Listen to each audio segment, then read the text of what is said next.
Continuing with our eco-scenographic conversations, and with me today we have our speakers here from Ecostage, who are going to be talking about our sphere of influence, are greater than we think.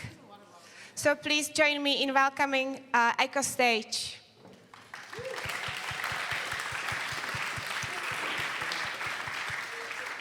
Hi, everybody. Is this all right?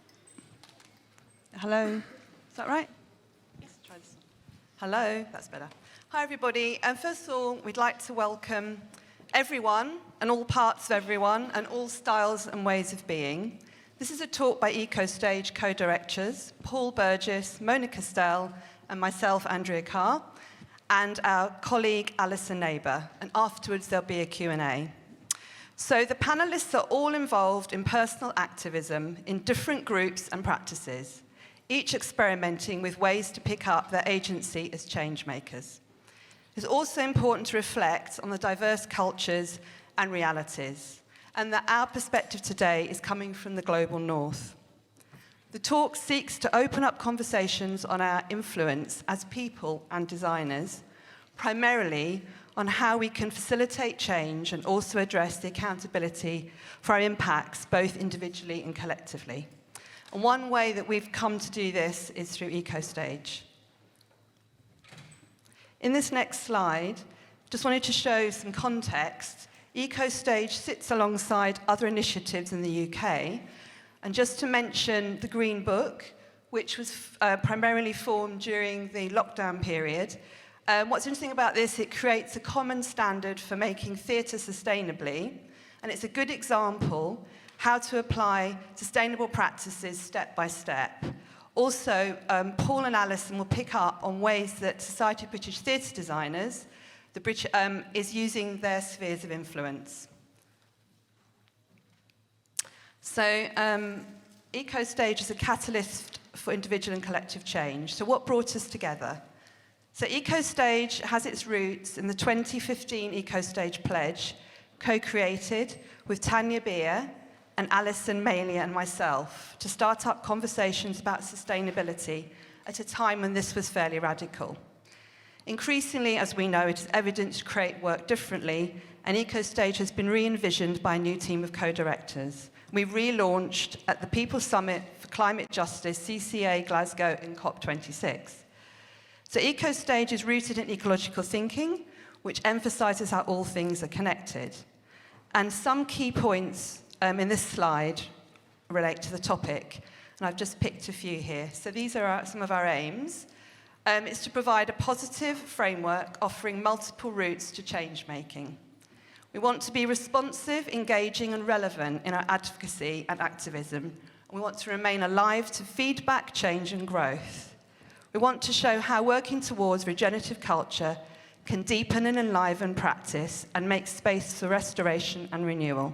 We want to acknowledge and take responsibility for the global North's role in the ecological crisis, and to deepen our understanding of holistic approaches to performance making that recognises interconnectivity between sustainability, creativity, ecology, activism, and well-being. So in this slide, planting, growing, and regrowing. So Ecostage is a grassroots initiative. It's a website as well, and it offers a platform to engage on different levels and in different ways of sustainability and change making. And this is an overview of the Ecostage toolbox, and what it offers is a frame of 7 Ecostage intersecting principles to apply to green up your practice. It offers a pledge, the power of pledging to the 7 principles, as an expression of commitment to using your documentation and to help build collective momentum.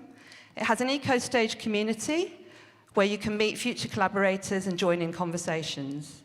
It has the sharing of case studies, including the Global Voices Archive, which is open to all submissions. It has ongoing engagement workshops, talks and education packs, and it's about sharing knowledge. Who is it for? It is intended for everyone to use on all scales of production. This is the 7 Ecostage principles presented in a circle to show how they interact and are all interconnected. And this seeks to break down the steps and processes involved in creating work sustainably and to contribute to regenerative culture. And just to run through these briefly, we have sustainability, and Tanya mentioned the 3 R's. This extends from the 3 R's, from reuse, through to the 7 R's, which we're talking about here, is reimagining and regeneration. We have principle 2, well-being, and kindness also as an activism. We have 3, interconnectivity and nature connection. Number 4, creativity and co-creation as tools for change. 5, transformation and change making. 6, principle, inclusivity, going deeper into democracy. And the 7th is regeneration, which is about legacy and future forward thinking. So you can find out more on ecostage.online. And now each panelist is going to introduce themselves and talk about their work. And I first hand over to Paul Burgess.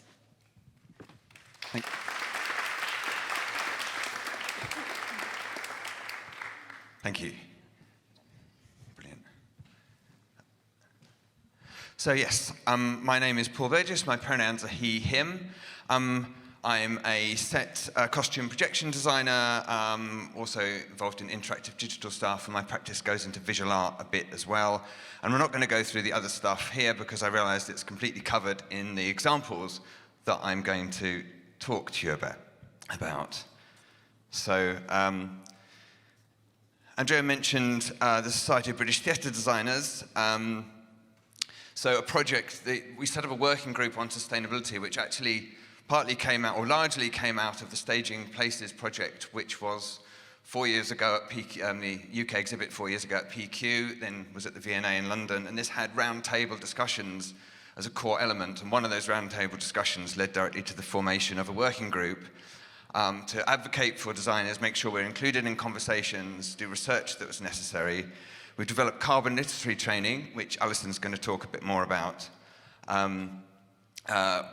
We're looking at green mapping, we're developing some research and materials where designers can each research one material and eventually share that in some kind of publication. I'm just whizzing through all this because there's a lot I want to say in 5 minutes, so you have to excuse the pace. I'm also on the, I need to change the slide. I'm also on the environmental subcommittee of the Queen's Theatre in Hornchurch, which is in outer London. It's been a very interesting experience where I've been able to bring my knowledge of production and design, but I've learned an immense amount about buildings and energy and the problems with having solar panels on the roof and all that exciting stuff. But one of the things that's really interesting about this venue is that they're determined to bring sustainability into their creative programming. There was a piece I was an associate on where we had a vegan meal on the roof, and there's a new piece which I will tell you about in a bit. So yeah, I find that very exciting, and the fact that they have creatives on the board, on the advisory committees, and so on. So creativity is absolutely built into their approach to sustainability and their other ethical commitments across other areas. And I think that's a really exciting way that speaks to Ecostage's idea of intersecting principles, and also to this idea of our spheres of influence as designers and creatives. Okay, Plot 17 is a piece I designed almost entirely from reused materials in a reused vehicle. COVID spoilt that slightly as places that we were getting stuff from were closed, but this is a gig, hip-hop block party gig made especially for kids, which they love because they don't normally get specially made gigs that tours school playgrounds and festivals with a message about gardening and nature connection.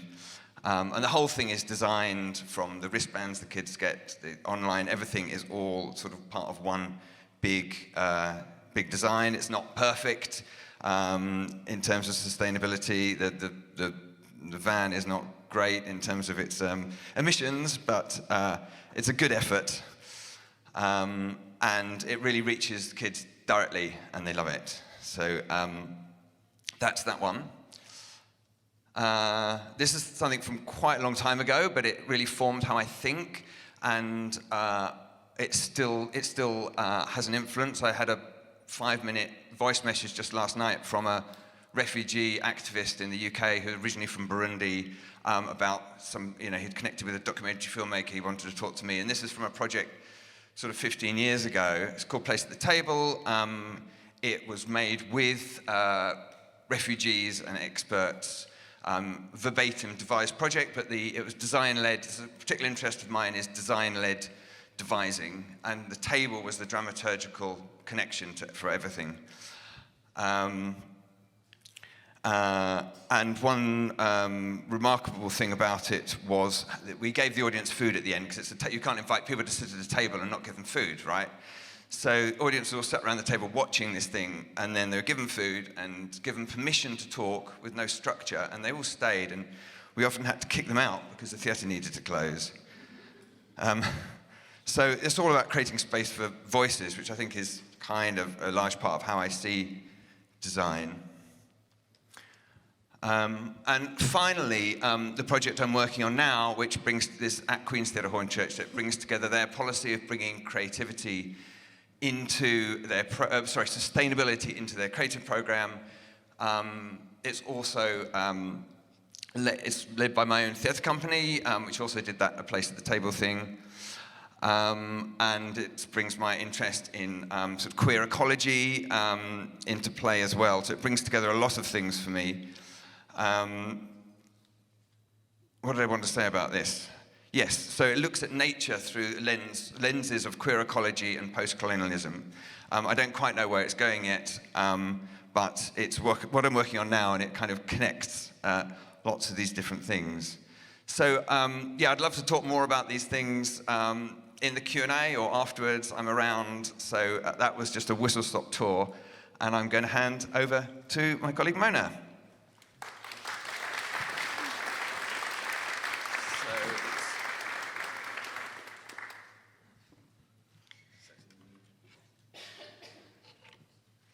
Slide is up. That's great.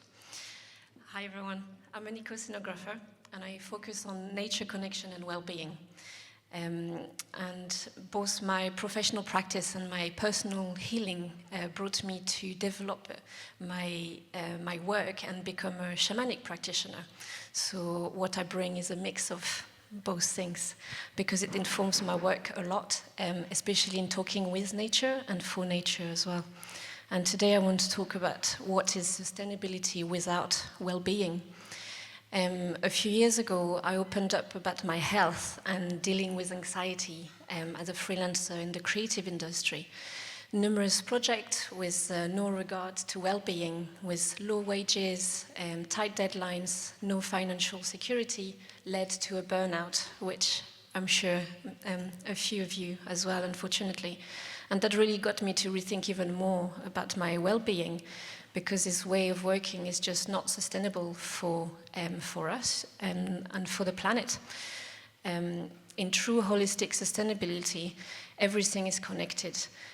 Nothing can be seen in separation from something else. So if you look at a machine and cogs, for example, when you move one cog, the other ones move as well. So if you move the sustainability, then the well-being is going to move as well. So you've got to take care of that as well. So I advocate for an industry that value well-being as much as it value well-doing. Oh, we've got half of a slide. Interesting. Okay, that's fine.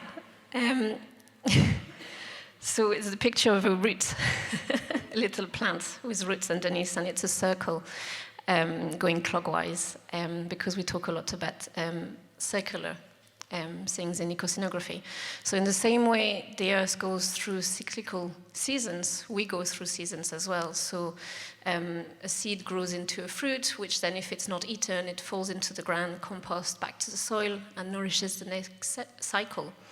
So if eco-scenography is about keeping material to keep running as long as possible until it can go back to the soil or into a new project, then shouldn't it be the same with ourselves and making sure that we don't burn out?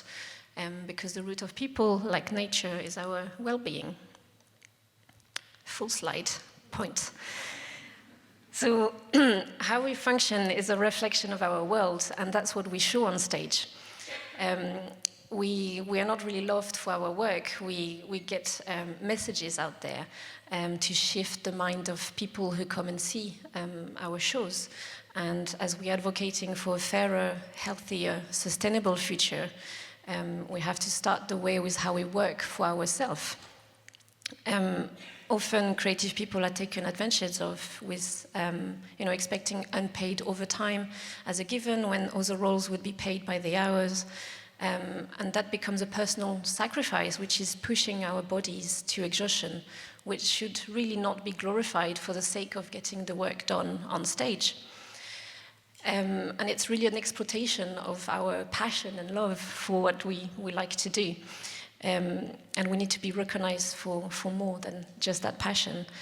And so when we look at the bigger picture, as our well-being is linked to the well-being of the planet, how does that work? So I believe that once we take care of ourselves, we can take care of others, and then we are able to take care of the wider ecosystem that we are part of. So I've learned to balance my needs with the needs of the project and really be authentic when I come in and share my expectation with the team. And I expect people to show up the same way, be present, and allow everyone to be who they are, what do they need in the project, to be at a true sustainable project.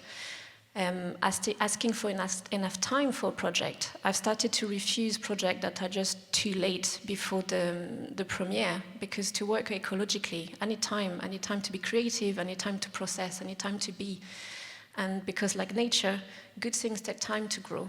So allowing ourselves plenty of time for collaborations to emerge fully is really the best way to create eco-scenography work. And once we do that, we can look after each other, which links to ourselves as well, which would be the fair pay that value the work, which is the visible work we see on stage, but also all the invisible work that is not seen by other people and are incurred by freelancers.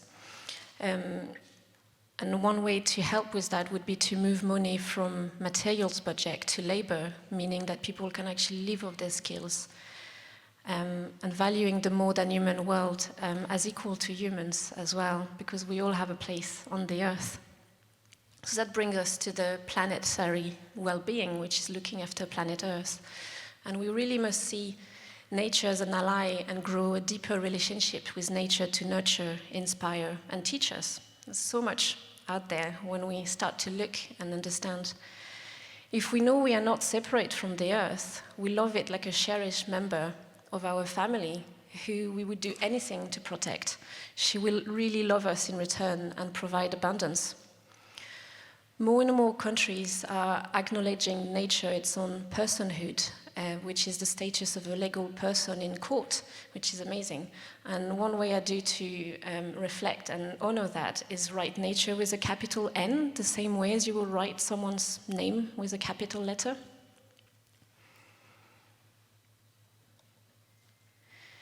So when we create work that nurture humans and the planet alike, there is a ripple effect. So it influences ourselves first, because we take time to take care of ourselves, and then we can care more and be open to others, to colleagues, to the audience, the messages we passes, and of course the planet. So because it starts with us, I'd like to invite you for a short breathing exercise. Because it's good to talk about what we actually should be doing, but actually doing it is even better. So this could just be 5 minutes a few times a day and see how much it benefits you over time. So please close your eyes. And you're going to breathe in for 5 through your belly. 1, 2, 3, 4, 5. And you're going to hold your breath for 7, 2, 3, 4, 5, 6, 7, and breathe out for 8, 2, 3, 4, 5, 6, 7, 8. And again, breathe in 1, 2, 3, 4, 5. hold your breath, 2, 3, 4, 5, 6, 7. Breathe out, 2, 3, 4, 5, 6, 7, 8. Breathe in, and you can open your eyes again. Don't want people to fall asleep, but that's usually a good way to kind of get me back to my center and be present for other people, and I definitely end up being a better member of a team. So please take this with you during PQ, take care of yourself, and remember that by looking after ourselves, we look after the planet, and by looking after the planet, we look after ourselves. Thank you.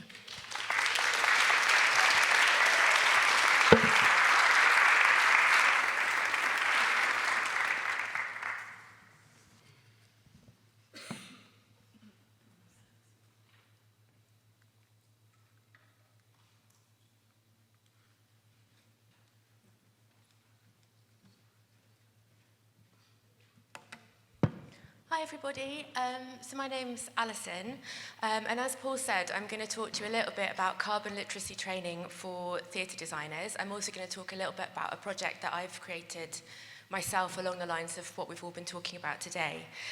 So the carbon literacy training, it aims to provide designers and their creative associates, so directors, workshop teams, choreographers, all of those people that we work really closely with and have influence over and who have influence over us in our creativity, with the tools, the knowledge and the confidence to develop work with a more sustainable mindset. So it's a one-day training, and it's been developed by a small team of us, including Paul and a couple of people who aren't here in PQ today. And we've just delivered our pilot at the National Theatre in London, so that was really exciting, it went really well. And we're about to roll that out from the 20th of June in London and then other venues around the UK. So it's quite an exciting time. And as far as we know, this is the first carbon literacy training course that has been created by designers for designers. So there's a lot of carbon literacy training out there, but a lot of it is orientated to other industries or is a bit more generalized. So this one is really quite specialized to what we do and how we work, and that kind of understanding that kind of all of us in this room only really have about what we do. And at the end of each course, participants pledge an action to commit for themselves and for the industry towards working more sustainably. And that might be something really big, like committing to end tungsten in all theatres, or it might be something really small, like just making sure that there's always a segment on ecological awareness in every production meeting. So those are the kind of scales, you know, it could be something little or something really big. Since today's talk is about spheres of influence, I'm also going to just talk a little bit about a project with you that really touches on that and that's really close to my heart. It's something that's been developed actually really between the last PQ and this one over that 4 years. So this is the Future Wales Coast Path. It was developed on the Gwent Levels in South Wales and on Sharga Island in the Indian Sundarbans, so 2 places very far apart from each other. And 2 lighthouses, so the one you can see in the picture is one of them, were placed in the city of Newport on the Gwent Levels, and another one was placed on marshland just outside the village of Mega. Both of those places are areas that will be impacted by sea level rise in the future. They're already below current sea level, but they're protected by quite substantial flood defences. So without continued financial investment, these are places that will definitely flood in the future. But they're places where talking about sea level rise is a bit of a no-go. The local council actively discourage people talking about flooding in these places. So I wanted to see what would happen if I put these interventions in the landscape in these places, and if I invited people to, by seeing these things, by talking about them, by walking from these lighthouses, which were some miles inland, to the current shoreline, how that might invite people to change or challenge their relationship to the land, which in the UK we consider to be permanent. We really think of land as a permanent thing, and obviously land isn't permanent. The exchange between land and sea is a continuing process and always has been. And therefore I wanted to help change people's approaches to living on that land now and in the future as more land becomes sea. And the lighthouses connect to global tidal data. So they receive tidal information from the Bay of Bengal via the Global Sea Level Monitoring Service. And as I was making this project and talking with the creative technologist who made that happen, we started thinking about who the people were behind this data in this place that we were taking this data from. And we didn't want to just take their data. We wanted to find out who they were. So I got in touch with a colleague, friend and colleague, Vikram Iyengar, who's based in Kolkata. He is a choreographer. And he had previously worked with a community in the Indian Sundarbans. So I got in touch with him and asked if he would go and visit them again and if he would like to work on this project. We wanted to find out what we could learn from those people at the global front line of climate change, which is where this island is, and what a human connection might look like between the two communities in Wales and in India. And it proved to be a really humbling experience for all of us, for the team who went out from Kolkata, for myself, and for the participants who were involved in it, because we really found that for the people on Sharga that flooding was a way of life, whereas we talk about flooding in the UK as an event. For them, it's not an event, it's every day, it's just what happens. And there's so much more I could say about that, but I've only got 5 minutes, so please do ask me afterwards if you're interested. And over the course of a year in both locations, we went out with the local communities, walking, mapping, and creating collective scenographies of that intertidal space in both of those places. And we set up a community exchange of gifts, films, anecdotes, maps, photos that were passed between those communities. And in the end, we created a fire ritual in both places where we walked from the shoreline carrying warning lanterns, you can see in the image, inland to the villages, tracing the route that the sea will take in the future and acknowledging that shared responsibility for what happens next. And all the way through, this was really an organic process. It was about, for me, it was about keeping an open mind as to how it would evolve and adapting as we went along. And as Mona said, you need time for that. So this really was that the development of this project took about 4 years, building those relationships, exploring, figuring out what it was going to be, what it was going to look like. And it kept evolving up until the end. I didn't kind of plan we were going to do this fire ritual. This was what came out of it. And lots of voices engaged with the project along the way. There were scientists, people responsible for flood defences, the local council, land stewards, residents. And something that happened that was really, really exciting at the end. So I'd been talking with a local councillor in the village of Mega at the very beginning, and I wanted to put this lighthouse right in the heart of the village. I thought that was the best place for it, where everyone would see it, where they do their shopping, where they have their community meetings. And he was like, oh, I don't know, I'm a bit nervous, a bit worried, I don't want to frighten people. And I was like, okay, well, I don't want to frighten people, but obviously, like, people understanding this is kind of the point. So anyway, we compromised. The lighthouse went on a marshland and a nature reserve where they were very excited about it. So that was fine. And then John came up to me at the end of the year of the project, and he'd been kind of following it from the edges. And he said, okay, so what I've done, I've gone to Monmouthshire County Council and I've said I want this to be a priority. We're going to talk about flooding, we're going to put some things in place, and I want everyone to know about this. And I was like, John, what's going on? Like, I thought you were really worried, you didn't want to frighten people. And he said, this project has changed my mind. And I was really blown away by that. And that's, you know, I think that's kind of what we all want, really, is to do something that actually changes people's minds. And so I guess art does have a power in the real world, and I think also something that's important is we have to think about how we use that, because this project had such a big responsibility in terms of what it was saying and who it was connecting with and the stories it was telling. So I just think there's a real responsibility in how we create space for those stories and how we manage them. And also just one last thing, that if you want to take a journey with us, the lighthouses, they've been moved, but they're still on the landscape. There's one in the village of Langport on the Somerset levels. There's one on the opposite side of the Severn Estuary on Newport Wetlands. You can also see the films from Sharga and from Wales. And there's also collective guidebooks that have those exchanges that were made. So you're really welcome to join us as we carry on this journey. And I'm going to hand back to Andrea to finish off.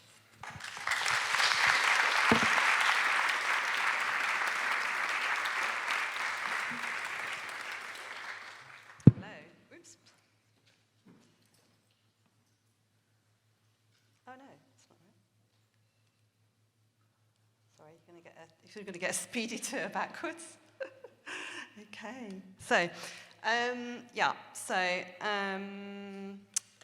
so since being a student, I've always been interested in I don't know if anyone knows the Wombles, but that was a big influence as I was growing up. But they were very, I always say this story because it really annoys me, that the Wombles were flawed because they gave the idea that other people were going to clear up our rubbish. And I was really disappointed when I grew up to find out that wasn't true. So part of all this vibe that I grew up in is that now I'm looking for imaginative ways to open up conversations and bring vitality to ecological and social themes. And I make my activism visible, and this includes using the title eco-sonographer. And I include a tiny hyphen because I've got a dream that one day all sonography will be run along sustainable lines. And I study process work by Arno Mindell, which is an awareness training which brings insights into individual and collective dynamics, and this is slowly influencing my work. I advocate that eco-design is the way to go, and I speak at symposia and colleges.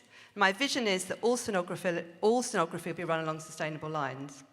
I use Ecostage principles, the ones I spoke about earlier, of ecological thinking to guide and enliven my practice.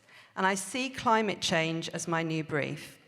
So in the following two sonographies, I showcase the sustainability principle and explore materiality to show how growing creativity and activism go hand in hand. So featured here is a prescient interpretation of UNESCO's tragic farce, The Chairs by UNESCO, and it's by UK's leading visually impaired theatre company, Extant. So I've cited it in a failing research station surrounded by rising toxic sea, and the piece explored human and environmental systems failure. In this slide, it just shows kind of production shots, but the premise is there's an old couple played by blind performers who set out increasingly eroding chairs for a succession of invisible guests and await an orator to deliver the old man's important message to humanity. So the design was an immersive experience with interactive elements. It had keyboards, cogs, sounds, surprising hidden entrances, and it thrilled sighted and non-sighted audiences. It integrated access. It had thrifty costumes with white contrast, and it had textured zone flooring and a squeaky bucket and mop as a navigation aid. So this rocked the cradle-to-cradle concept, excuse the pun, in a closed-loop designing process. So I designed on site at Green Clover Scenery Salvage. I refused to buy new, I reused and I reimagined. And after touring, the set was recycled back to the depot.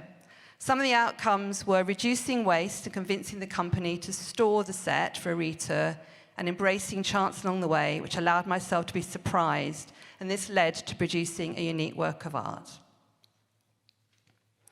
In this devised work, this puts me in touch more with the transformation principle and change-making. So this is Stuck by Hoax, which is awarded a special mention at World Stage Design Calgary, and the show tackles themes of fertility, ingesting plastic, displaced memory, and comic, tragic attempts at survival. And in my imaginings, this is like a scene of man-made expedition junk, which is unable to be assimilated by the environment and forms a new rock layer. And I wanted to harness the potential with eco-sonography to present an ecosystem at its tipping point and in a way to wake us up and to show the interdependence between our bodies and the environment. In this next slide, a sobering sight. So Festival Trash is a designer's treasure, and the subterranean landscape was sculpted from abandoned camping equipment foraged from Reading Festival in the UK, and it was given new life. It may be just worth spending a moment just to see that, whatever it is, pulling up all those tents. Oh, it's quite striking. And this slide shows some dramaturgical images. So in a sleeping bag metamorphosis, costumes morphed from unique survival clothing into unsettling life forms that are, in the final instance, consumed by the set. And some outcomes from this project. Mindfully deconstructing sleeping bags to create new forms brought an appreciation of the numerous materials in their construction. And I would invite everyone to consider going to some tear-down schemes that do exist, where you can take things apart and just see what goes into them. It's very, very sobering. Versatility, it's formed from panels. and it was both a backdrop and an immersive environment. It was also used for workshops and seminars. Unexpectedly, I didn't think about this at the time, but it's very lightweight, it's durable, it packs down for pain travel, yeah. That's what it's like when you carry stuff on the train. Train travel, so it reduced the carbon footprint. Witnessing a sea of festival waste prompted me to share the backstory, extending my role of designer to advocate. And yes, it was also been mentioned, but it really brings up issues about budgeting when the labour cost now for this was very much higher in terms of gathering stuff than the materials themselves. And I also just wanted to reflect that on using non-biodegradables, the real need to mine landfill as a new resource, and I know that this is happening in different parts of the world, so that's quite an interesting thing. Finally, this last project, Rubbing Out, is with filmmaker Gemma Riggs. Draws on the regeneration principle and building positive legacy. And here I'm following my eco heart more and more, led to instigating this interdisciplinary project. It combines art, performance, and ecology. So Rubbing Out is a roving participatory drawing project. It explores the phenomena of species loss. It invites audiences to rub out parts of drawings of endangered animals and dialogue with us about their process. How will it feel to transform the image? It's an invitation to celebrate and engage with the incredible animals with whom we co-inhabit the natural world. So shown here are some threatened species, and drawing them is changing my life. On the left is the pilot project in Brixton Market in the UK, which had powerful responses from passers-by. And we're here at PQ in the cargo space on Main Square between the 14th and 17th, 11 to 3 p.m. Friday is our younger person's focus, so we hope that some of you will come by, and we'll also might pop up in other locations. So here in PQ, the installation will house live drawing, so I'll be doing it in front of people as well, and rubbing out interventions, and an evolving gallery of images on the back. We'll have video recordings of interviews with publics, and we've got some experts from the Wildlife Trust and King's College in London in the UK, and Charles University in Prague, all commenting on some of these themes. And this is growing into a multimedia archive, which we're housing on our website, which is rubbingoutproject.co.uk. So the eco-scenography seeks to create space for connection. It uses a stripped-back aesthetic, low-impact cardboard furniture, which unfolds into a paper lounge. And I brought out here with my I don't know what to call you, enduring husband here, who helped carry it on the train yesterday. The project, and hero, I'm going to add. The project seeks to welcome our diversity of voices, including children, who see the world with wonder and for who there is most at stake, and to celebrate animals as endangered beings and make space for our emotions that are often marginalised forces within us. So, just to reflect for a moment, the awareness of the impacts of the English language, and obviously all the things that go with that. We are going to do our best to translate materials into Czech, and we'll have an interpreter. Celebrating diversity led me to reflect on how I'm including this in my choices of irregularities in the paper, sizes and textures I'm using as well, using what I have in my studio.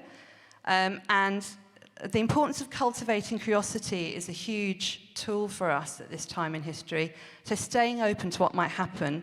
And I'd just like to end with this provocation, or maybe it's a quote, I don't know which, from Arnold Mindell, just to ask yourselves as well, what seed is about to grow in me right now? What egg is about to hatch? We're now going to move over to inviting people to respond and maybe talk to us if you feel like it. So just to sum up here, our spheres of influence are greater than we think. And another way to frame this provocation, which struck me from the programme, is as acts of care and responsibility. So we'd just like, if you'd like to ask questions to the panel, if you have some personal things to share about how your spheres of influences, either way, have, to enliven this, to give us more examples, that would be really wonderful. So I'll pass over now. Thank you so much.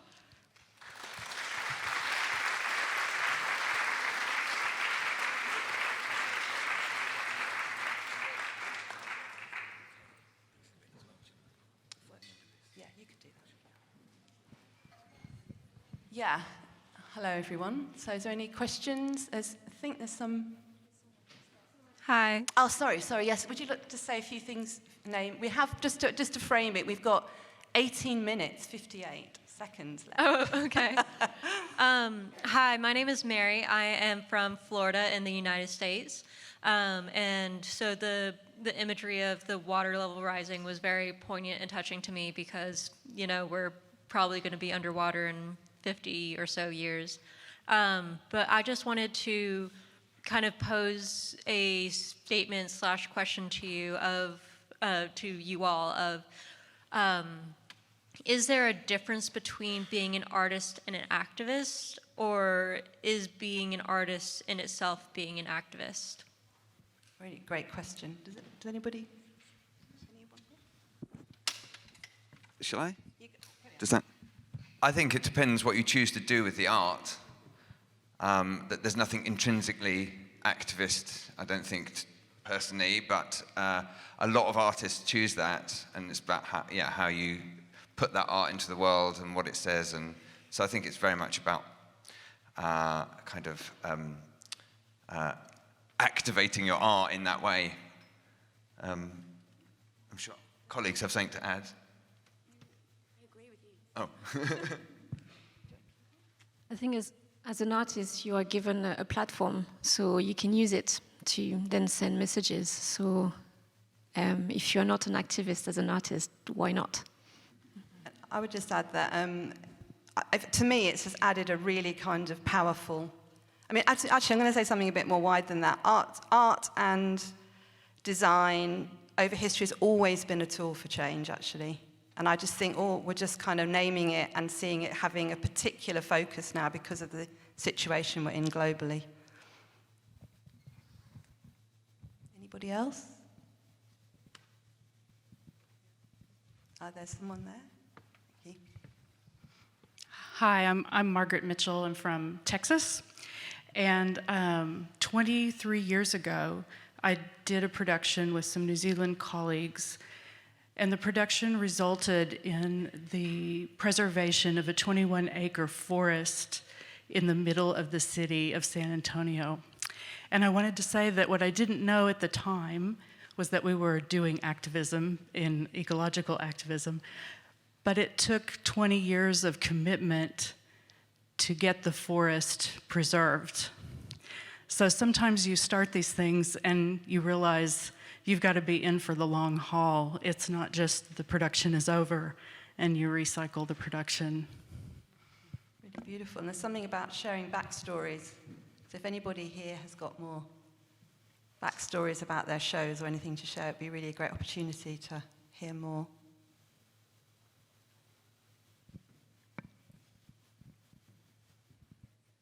Hi, I'm Lily. I work in costume. Should I start? I have more of a practical question. Do you have any tips on if you're working on a production or on a job that's not very sustainable, on how to kind of bring that up? In the past, I've worked on some jobs that don't even recycle, for example, just on a basic level, never mind on a wider idea. On how to kind of stand up to that without people rolling their eyes at you. I could say something about that, which is that when we've had the first meeting round table about sustainability as part of the Staging Places project that led to the formation of the Society of British Studies Working Group, this is what everyone was worried about, being the difficult person. Because, I mean, sometimes designers, depending on what you're trying to achieve, you might already be the most difficult person in the room. And then to add sustainability to that. But of course, there's a lot, as Tana said, the way you look at it, thrivability, putting it in a positive way is really important. But there are also a lot of tools. I mean, I think, if you can get that into the contract, that there's something that, then you can point to that and say, look, I have to argue for sustainability because it's in my contract. If you can put a green rider in your contract, for example, if you can have a green card meeting, or has already been mentioned, always having sustainability on the agenda for production meetings, all those sorts of things that you can thread in before people get worried because they're at such an early stage. And then when you actually come to the sort of more heated debates later on, when the money's running out, you can say, actually, there's something on paper here that says we have to look at that. So that's one approach. I think as well, if you can try and frame it as a creative possibility rather than a limitation, because something like, definitely like when we had that first round table, like there was a lot of feeling of like feeling difficult, being worried, like, you know, we're all freelance, we're going to get a job again if we kind of put a spanner in the works. But actually, I think if you can frame it as a creative possibility rather than like feeling like it's something, it's another thing you've got to think about. And that's what we're trying to do with the carbon literacy training as well, is to kind of get people to feel really confident about putting these kinds of things forward. So you've got that underscore of knowledge, and you know that you're within a group, because the more of us that are starting to ask these things, the easier it's going to get, and it will just become normal. In the same way as like you want to go up a ladder, you know, there's certain things you have to do. So that's really what we're trying to do. I think I've become quite strict with who I work, and like when it's at the interview process or when I first meet someone, I just say like, this is how I work, and if you're not interested, then I'm not interested. And I'd rather not work on a project if it's not sustainable. And usually they're like, oh, okay, yeah, this is definitely what we want to do. Or if they're not interested, it's like, well, can I try to convince you and have a conversation? You know, it doesn't have to be, you know, you don't have to be perfect in sustainability as long as you do a little bit. So it could be, you know, like when I design, I'll just open a cupboard for costume, for example, and see what the company has. And if it's got lots of leftover fabric from another show, I'll go, well, I'll use that as my starting point for the design. And for them, it's like, oh, ching, we're saving money. Great, yeah, do it. You know, so it's like trying to find a way to speak the language as well. Hello,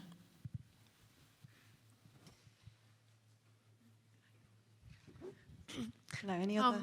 I would love to hear a little bit more about the Carbon Literacy Project and the training you're talking about. And I'm not so much interested in the kinds of actions people are going to sign up to, because I think that it was always determined by context and location and all that sort of stuff. But actually, how are you went about organising, funding, who auspiced, like the kind of mechanisms that you kind of use to develop the training?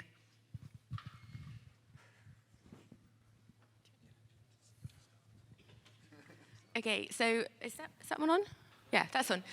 So funding-wise, so we started developing this training during COVID, when we all had loads of time, no money, and no work. So we had lots of time to develop it in the beginning, and since then, it's slowed down a little bit when we all went back to work. And that's why it's taken us 3 years to get it from wanting to do it to actually delivering it. But it's all been done as volunteers. Like, none of us have been paid anything for developing the training, which maybe is a slight problem in terms of sustainability. But the idea is that when it gets delivered, we will get paid for it. And what we're trying to do, and you know, we welcome feedback on how we're delivering it, to be honest, because money is always an issue for all of us. So we are charging people to take part. It's a one-day training, and there should be 2 facilitators, ideally. And the idea is that we get paid for delivering that training and for the prep, and there's a little bit of paperwork to do afterwards, and we've based the rates around what people get paid as an hourly rate to teach in the university in the UK. And we're trying to keep it as low as possible for freelancers, and what we really, really want to happen is for companies to pay for their designers out of their production budget, so the freelance designer doesn't have to pay. We're working on it. Is there anything you wanted to? I don't think so, really. I mean, I think there's a lot of scope long term for, you know, subsidy and things like that. But I mean, it's not, in a way, it's not our expertise. And I mean, I also feel personally, I qualified for, as a freelancer during COVID, I actually qualified for government. What was it? I can't remember what it was called, but the government money for freelancers. And I felt like that was a salary to do something useful with my time. So actually, for me, that worked quite well doing that. And, you know, if the government wants to keep giving me money to do nice stuff, then, you know, bring it on. Yeah. Anyone else? Any thoughts or reflections? Someone down there.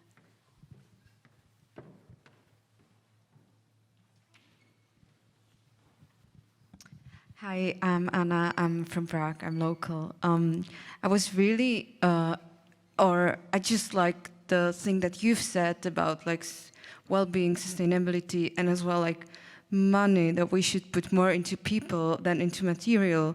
That this is, and I'm quite curious, what are your tips, or like, what do you think we as set designers or designers, what are our tools to actually be able to change this? Because I would say it's, you know, like on the side of all the managers or like even politicians, how the grants are made and like how to kind of go into this. Yeah, just to, Mona's going to say something as well. So I was just going to say that that particular experience I had was that I went to get all these reclaimed materials, hiring a van, cleaning them, preparing them. The materials came to, honestly, that whole experience was £100. However, as you can imagine, collecting them, cleaning them, and all the rest. So it really kind of brought into sharp relief that going forward, budgets need to be rethought, reconsidered, just because the way forward is going to be using products, and people are going to be reclaimed materials, and people are going to be doing way more than they were in the past. I'm still finding like the perfect way of doing it, but like the last project I've done, I was given like a full, like a one number, and that was my fee and the materials, and the producer/director was quite happy for me to do whatever I wanted with it. So I spent quite a bit of time kind of deciding how long it was going to take me, so that was my fee. And then I was like, okay, that's going to take me a little bit longer because I'm going to have to go, like I like to go through skips and like going, you know, around the street to see what everyone else has like left. I live in Edinburgh in Scotland. There's always stuff on the street that you can pick up and make stuff of. So my studio is full of stuff. And if I know I'm going to make something by hand, then I go, okay, if I can find that material for free, then I'll put it as 0 in the budget, and then I'll know, okay, I'll add an extra day or 2 days for myself, for my assistant, to do the project. I think it's having a conversation with the producer as well, and explain to them, like, you know, don't reduce the budget because I'm not buying things, you know, that money needs to be brought somewhere else. So I always check with the director and I say, okay, I've spent less money on buying fabric because I found it in a second-hand shop, but then I want to add an extra day for my assistant because they've worked longer to do that. And usually they're okay with that as long as it doesn't go over budget. But ideally it would be even before the budget is done, because then it's added into it and it's not my decision, it should be the producer. So conversation right at the beginning is, yeah. Yeah, this was my point, that usually, like, I just got the budget, and this is for material, and this is for the people, and then it's quite hard to move out the things out of it and change it. So, yeah, that's like, just to care more about budgets. Thanks. I think that really speaks to how important it is to have a production manager on board with these things, because they can make those changes. And I've been Plot 17, the one with the van that I mentioned, has that production manager's been very much on board at the Albany Theatre in South East London. And another project I did with the same production manager in the same venue, it's a nice example of how the money is spent, because we wanted big cabaret light bulb lettering, and I decided to do it with used water bottles being backlit instead of bulbs, and then you can light the whole lot with one big light. So we had to source all the bottles. We got salvaged wood. That all had to be, you know, splinters and taking the nails out. All that kind of stuff so that's a perfect example. We saved a huge amount of money, salvaged wood and empty plastic bottles. But, you know, it was hours of labor. So I think that's just a neat example of that. But it needed the production manager to, like, you know, believe in the idea. Thank you. We've got another question here. We're just in the last few minutes. Hello, hi. I had a question about the self-care aspect when standing your ground about like what you want to, like how you want to approach the eco-scenography in a project with people that might not be like really on the same wavelength as you are. So how do you take care of yourself if you feel like you have to compromise on your vision and your ideal, but you also know that you have to take care of yourself in terms of like actually sustaining yourself with the cost of living in a big city, for example. Like, how do you navigate that compromise of maybe giving a bit of, giving up some of your principles to kind of like sustain yourself while being an emerging designer at early stages where you can't really maybe afford to say, if you're not interested, I'm not interested either, and losing a project that might be helpful for you to kind of proceed, if that makes sense? Yes, you're talking about the balance, aren't you, between all these areas? Well, we've only got a few minutes left, so I'm not sure if we can go into much detail. Do you want to say something for a minute? Yeah. It's definitely taken a few years to get to that point.